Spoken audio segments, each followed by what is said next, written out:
আসসালামু আলাইকুম।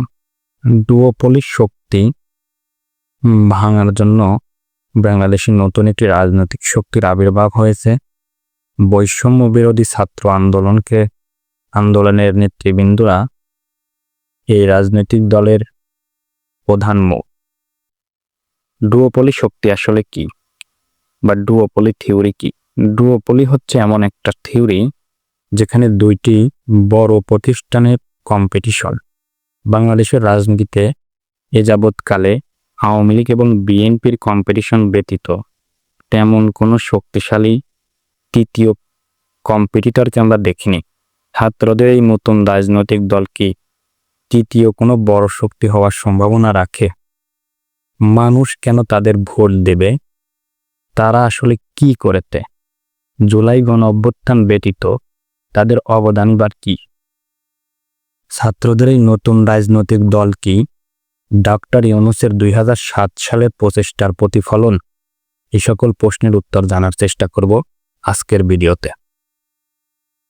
2007 সালে ডক্টর মোহাম্মদ ইউনূস রাজনৈতিক দল প্রতিষ্ঠার লক্ষ্যে দ্য ডেইলি স্টারকে একটি খোলা চিঠি দেন এবং তিনি রাজনীতিতে আসার সদিচ্ছা দেখান।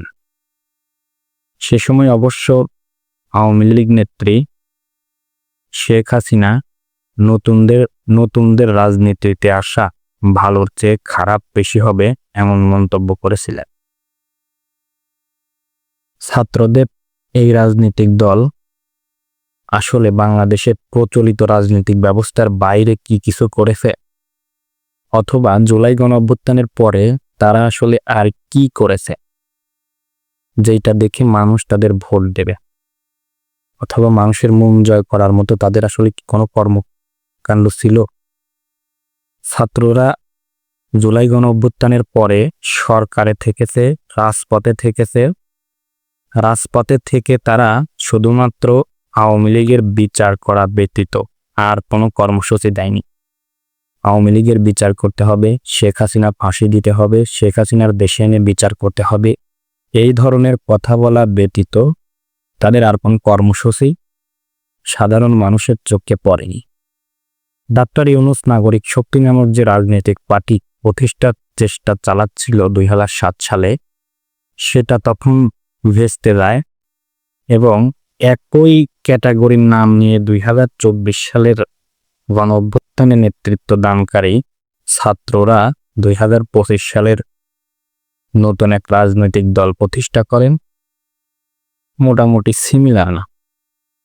এই রাজনৈতিক দলের বৈশিষ্ট্য, এই রাজনৈতিক দলের গঠনতন্ত্র, অথবা এই রাজনৈতিক দলের যেগুলো সাধারণ মানুষের চোখে পড়ে, গঠনতন্ত্রের বাইরে তাদের বাহ্যিক যে আচরণ, সেইটা কি অন্যান্য রাজনৈতিক দলের থেকে আলাদা?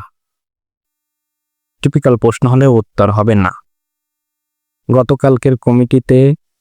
গতকালকে ছাত্ররা যে কমিটি দিয়েছে, সেখানে অনেকেই কমিটিতে নাম নেই। তাদের প্রতিবাদ, বঞ্চিত হয়েছে, বিক্ষোভ করেছে, বেসরকারি বিশ্ববিদ্যালয়ের ছাত্রছাত্রীরা বিক্ষোভ করেছে। এমনটা আওয়ামী লীগ অথবা বিএনপির রাজনীতির ক্ষেত্রে কমিটি দেওয়ার পরে একদল লোক কমিটিতে থাকে এবং অন্য যারা কমিটির বাইরে থাকে তারা দেখি এইভাবে বিক্ষোভ করে। আওয়ামী লীগ অথবা বিএনপির বাইরে গিয়ে মানুষের মন জয় করার মতো কোনো পদক্ষেপ এখনো অবধি তারা নিতে পারেনি। অদূর ভবিষ্যতে নিতে পারবে কিনা এটা নিয়ে যথেষ্ট সন্দেহ রয়েছে। মূলত এই রাজনৈতিক দলের সফল হওয়ার সম্ভাবনা খুবই কম। বাংলাদেশে এমন আন্দোলনের ভিত্তিতে তরুণ সমাজ বা তারুণ্যের রাজনীতি বা তারুণ্যের নেতৃত্বের আগেও এসেছিল ভিপি নূরের। তিনি আসলে ততটা সফলতার মুখ দেখতে পারেননি, যদিও সেই সময় নির্বাচন ব্যবস্থা খুব একটা ভালো ছিল না। পক্ষান্তরে নির্বাচনে তিনি 24 সালে অংশগ্রহণই করেননি। তার জনপ্রিয়তা বা তার দলের জনপ্রিয়তা ওইভাবে যাচাই করাও সম্ভব হয়নি। তবে ছাত্রদের এই নতুন রাজনৈতিক দল ভিপি নূরের যে রাজনৈতিক দল ছিল তার থেকে একটু এগিয়েই থাকবে, কেননা তারা এখনো সরকারে রয়েছে, বিভিন্ন সুযোগ সুবিধা ভোগ করবে। ধন্যবাদ।